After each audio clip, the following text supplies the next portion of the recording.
John! Ito nga pala yung ginawa natin, si Slim Shady Eminem. Please stand up. Chiki chiki chik. Nakalive yan sa Meo TV FB page from start to finish. Nga pala, gagawa ka ng portrait. Sisimulan mo sa baba. Yan, pataas.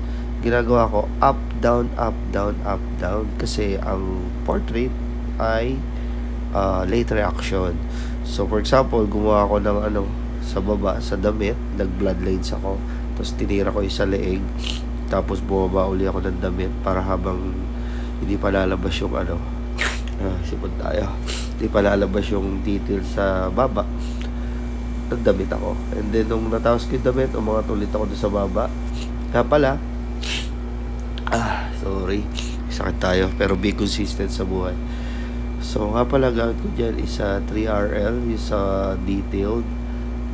5 to 5.5 yung voltage. Ang gamit ko kasi dyan is Pro sa Dewata Tattoo Supplies. Yan. Syempre, using a Tech Product Philippines from MLC Tattoo Supplies. Kita ko naman, di nabubura. So, yun.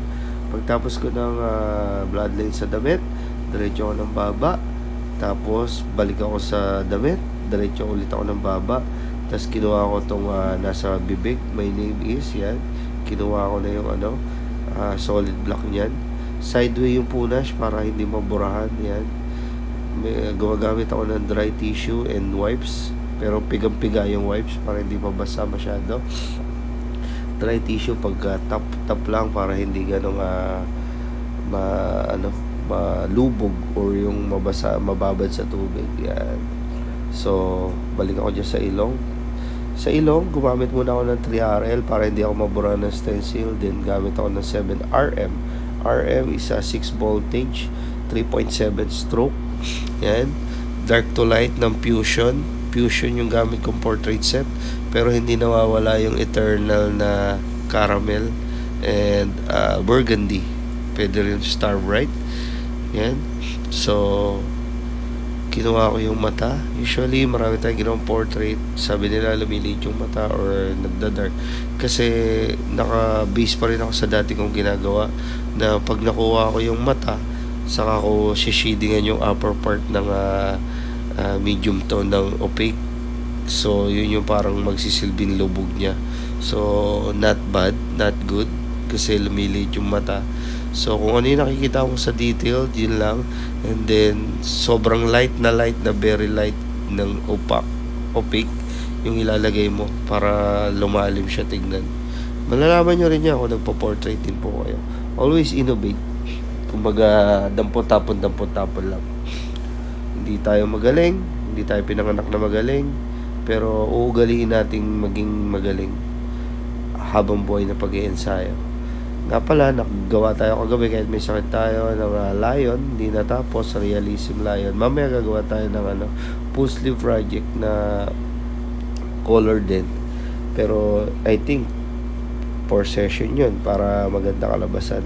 So sa lahat ng gusto magpagawa dyan, mga portrait colored, better than yesterday. Always dapat mas magaling kaysa kahapon. So yun. Nga pala, sa kilay, gumamit muna ako ng 3RL. Tapos yan, gumamit din ako ng 7RM. Kukunin mo lang yung pinaka starting point to end point ng kilay. So, tignan mo kung ano yung flow nung kung ano yung nakikita mong flow, kung ano yung strand. Tapos, yan. Naglagay din ako ng background sa gilid. Yung parang siya, sepia style. Sausaw mo yung caramel dun sa light ng opaque, tapos puti.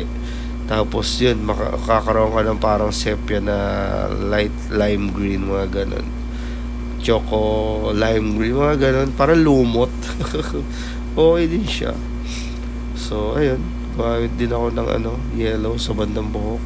Pero may halo yan. Tapos, ayan. Dark to light lang Fusion, maganda yan. Alright. So, gumamit na ako ng 25RM sa mas malaki. Yan. Dahan-dahan lang yung voltage. Pwede mong balikan pagka mahina lang yung voltage mo. Then, gumamit din ako ng 5RL yata, 3RL sa highlights. Yan. Tapos, kung mapapansin nyo ito, parang hand poke. Yan. Using 3RL, tapos, tap-tap lang. Yan. Kasi, di ba si Eminem, parang may mga pekas-pekas siyang, yung brown-brown. Tapos, sa balbas, naglagay din ako. Yan. Kasi, pagka machine, masyadong matigas yung pasok. Ayun yung resulta ng ating ginawa. Right? Sa lahat ng gusto magpatattoo, PM lang ko kayo ha. Pwede tayo sa advance booking, free layout, and schedule. Alright? So, Memo always on the go, 24/7, who's next? And, thank you Lord.